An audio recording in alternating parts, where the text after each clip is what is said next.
When I was watching Alex Hormozy, he also talked about depression and as well as anxiety. And while depression is the lack of options, anxiety is too many options. You have too many options. But what does having too many options look like? Lack of priorities. Bam, there you go. Anxiety means too many options, and that means that you lack priorities. So how do we fix that? We gain priorities. What are our priorities? And then we work our lives towards that.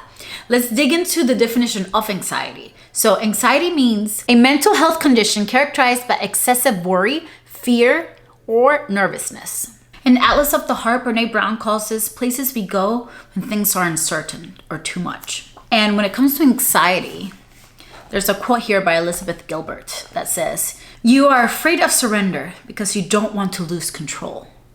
But you never had control. All you had was anxiety." In Atlas of the Heart, Brene Brown talks about anxiety and how close, basically the same thing, anxiety is to excitement. She says, even though excitement is described as an energized state of enthusiasm leading up to or during an enjoyable activity, it doesn't always feel great. We can get the same coming out of skin feeling that we experience when we're feeling anxious. Similar sensations are labeled anxiety. When we perceive them negatively, they're labeled excitement. With either anxiety or excitement, we still get that raised heart rate, right? Those sweaty palms, that like butterflies in our stomach. It can be butterflies if we're excited, but it can also be like, oh, maybe freaking bats in there when we're having anxiety. And the Anxiety and Depression Association in the United States, they report over 40 million people suffering from anxiety, making it one of the most common mental illnesses.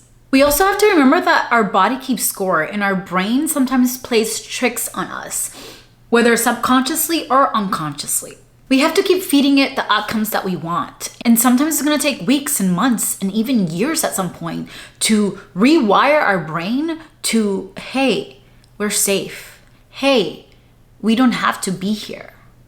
Hey, this is not normal.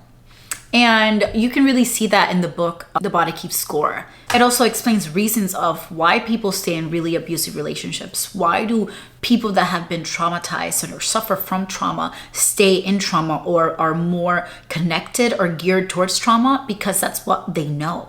So their body and their brain is like, hey, this is what we know. Again, it's a habit.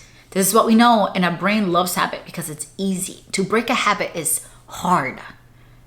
Especially if you've been doing it for so long. But I think this brings us to like self-awareness. I think the work that we do on ourselves is going to be the biggest project that we've ever had to work on in our lives. If you guys are enjoying this kind of content, make sure you watch the full video right over here. Thank you so much. I love you guys, and I'll catch you guys here. Ciao.